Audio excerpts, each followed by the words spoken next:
Good morning students. In last lecture we have learnt about difference between market economy, socialist economy and mixed economy. In today's lecture we are going to learn about developed economies.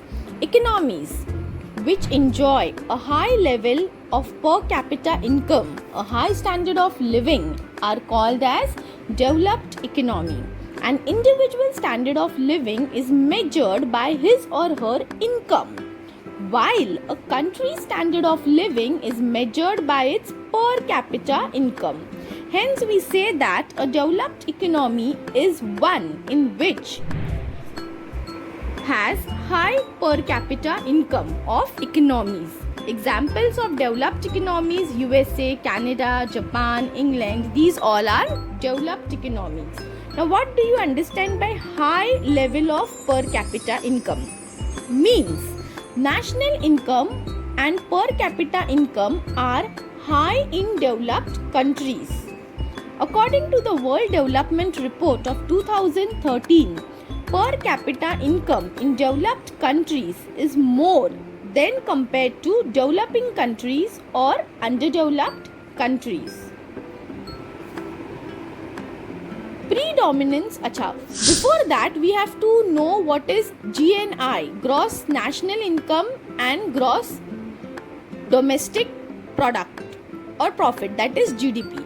Gross national income is the sum of the national gross domestic product and the net income which is received by a country, that is national income of a country. Gross domestic product is a monetary measure of the market value of all final goods and services produced in the given period of time. That will be quarterly or annually. So this GDP of a country or GNP, gross national profit of a country, should be high. Then developed nations has more industrialization, means predominance of industrial sector and service sector. High per capita income levels. Populations are generally stable in the developed countries.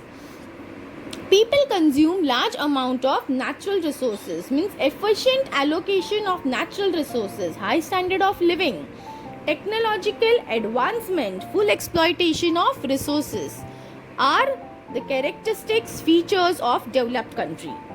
Developed economies are dominant by large industrial and service sector.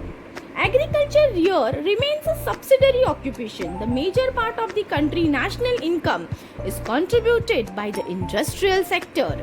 Rate of contribution of agriculture to the country's national income is very low, but the rate of contribution of industrial sector is very high. For example, it is just 3% of agricultural sector in USA. In England it is 2%, but the contribution of industry in the country's national income is 43% in Japan, 47% in France, and in India it is less as 28%. So you should be aware about the next feature, that is full exploitation of resources. Now, why these developed countries are yielding so high national income? Because they have full exploitation of natural resources, thereby available land, minerals, resources, labor are exploited properly, efficiently used.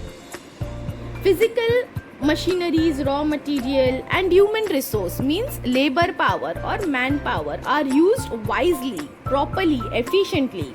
Then they are technologically advanced. These countries produce, manufacture, for example bullet train they are manufacturing, nuclear weapons. So these are advanced in technology, means production techniques used in these countries are highly complex and advanced. That is why productivity of the labor is very high in comparison to underdeveloped countries. So their standard of living is obviously very high. The living standard of the people in developed countries is very high. People here are educated, healthy. Growth rate and population in this country are low. Thank you.